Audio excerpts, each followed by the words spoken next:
Hello, Facebook fam. Thank you for tuning in to our second episode of R3 Unplugged. A real couple. Sharing real talk. About real love.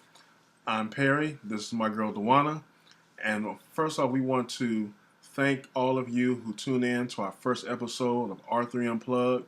We appreciate the positive feedback and all the love, and we are truly appreciative of how much that video was a blessing to your lives. So based on that feedback, the most frequently asked question is, after 15 years of friendship, what took us so long to connect and start a relationship? That is the major, most popular question. Yes, 15 years took y'all a long time. Exactly. Why take so long? So why don't you tell them our history a little bit more? Okay. On two previous occasions, we had attempted to start dating each other. However, there were several times we had went out on dates with one another. We recognized the physical attraction we shared, the chemistry we shared with each other, enjoyment of each other's company. But there was just so many other things that were going on in our lives, career and school and other relationships, that we just weren't able to connect at that time in our lives to be able to proceed with a relationship with each other. Exactly. So then, kind of at that point, we figured, okay, it's just not the right time for us to connect. Mm-hmm. So then, fast forward, right, to, let's fast forward to Valentine's Day of 2014. Woo-hoo. Yes. My, oh my. Valentine's Day 2014. Well, I had sent DeJuana an inbox message on Facebook. Was it just out of the blue, or, what? Yeah, it was, we had not been in contact with each other for a while, and I was thinking about her and sent a message to her and just wanted to, connect with her. And to my surprise, she had defriended me from Facebook. Wait, but we're gonna know. Let's skip over that. We're gonna get back to that. But let's talk about the inbox message. Come on now. Okay. Inbox message. Well, basically, what I expressed in the message to her was that I was thinking about her, wanted to, connect with her. I apologize for us being out of touch with each other, and wanted us to be able to reconnect. And then she graciously forgave me for us being out of contact and was delighted for me to be able to read this message from me. You want to go further about that? How you responded? Yeah, let me cover how I felt. Okay. let her give so her. So he sent this inbox message to me. And so, ladies, how we are. If we're single on Valentine's Day, we're a little disgruntled at times, And so, I was doing my usual routine of checking Facebook as I normally do. And I saw that I had an inbox message. So I saw it was from this dude right here. And since we were out of contact with one another, I was through the roof excited. And, Chris wouldn't want him to know that. I'm just sharing that with him now.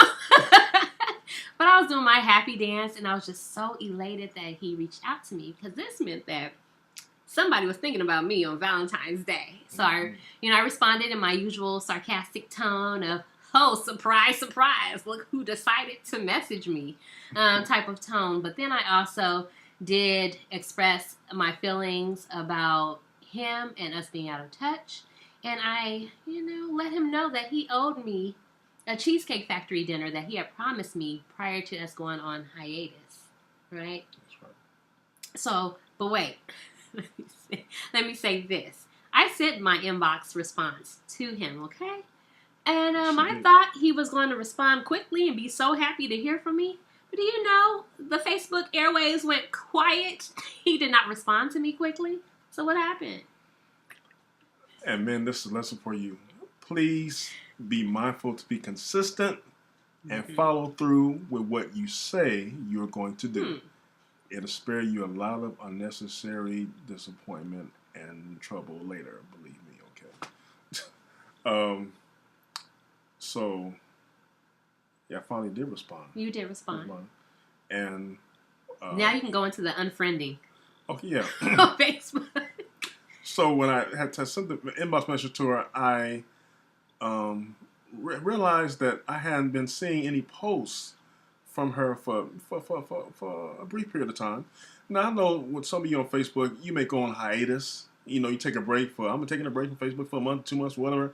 And then you come back in, hey, I'm back on Facebook, y'all. And then you catch up on what you missed. And so I'm thinking that was the case with DeJuana. You know, that she took hiatus from Facebook, you know, for personal reasons, whatever. And so, but interestingly, our mutual friends that we have, on their walls, I'm seeing posts from DeJuana. I'm like, what's up with that? And so I went to my contacts list and I'm looking for DeJuana Golden. And lo and behold, she's absent. And I was like, man. That's right, because, you know, due to this hiatus, I felt that he didn't really deserve to look at my information and my personal stories and the things I was saying on Facebook. But then, you know, we connected eventually via phone, right? And we had a 5-hour conversation on the phone. Yes. So we were able to discuss this hiatus that he was on, as I like to call it, and his little vacation from talking to me. And we were able to hash out some things on the phone, get some clarity. And we really, I mean, we talked and we talked and we talked until every question was answered, until we both were comfortable with the answers. And at that point, we were ready to move on. We were ready to say, okay, let's see what can happen. And from that point, we started seeing each other and going out, spending time with one another, and things went from there, took off from there. Yes. Right? So a lot of people would want to say then, how did you know?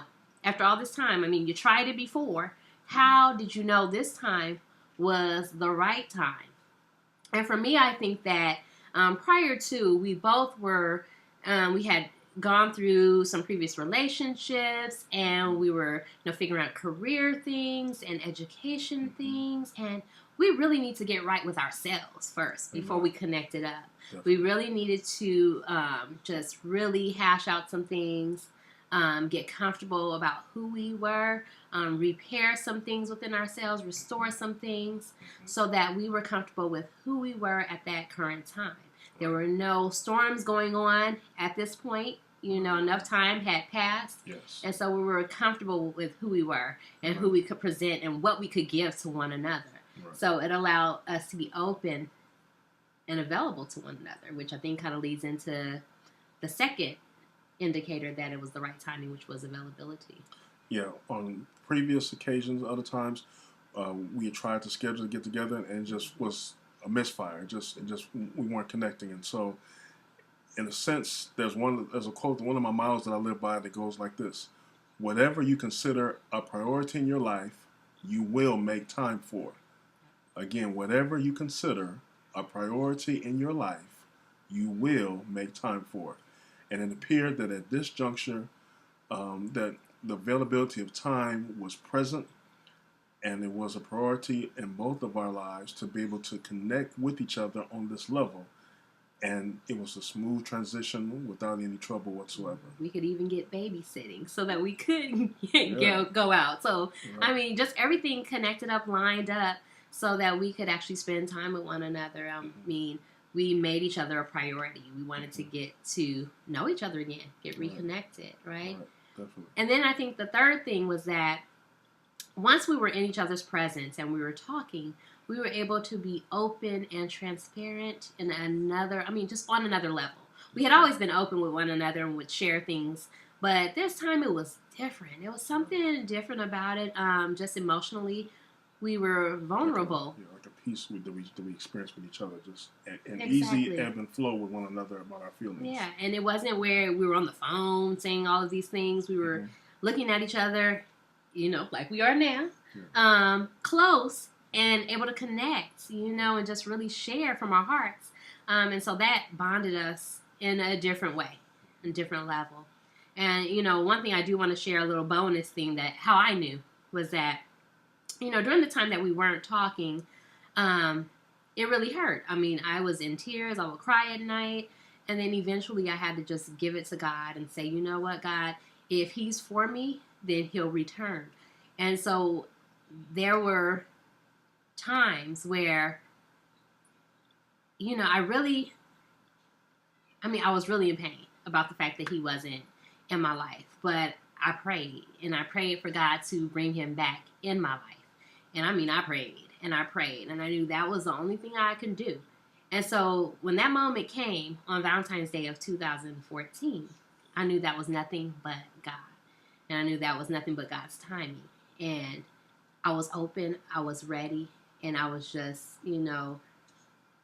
just at peace with what was transpiring at that point, because I knew it was God ordained at that very moment. Mm-hmm. Yep. And that just goes to show, I thank God for your faithful prayers.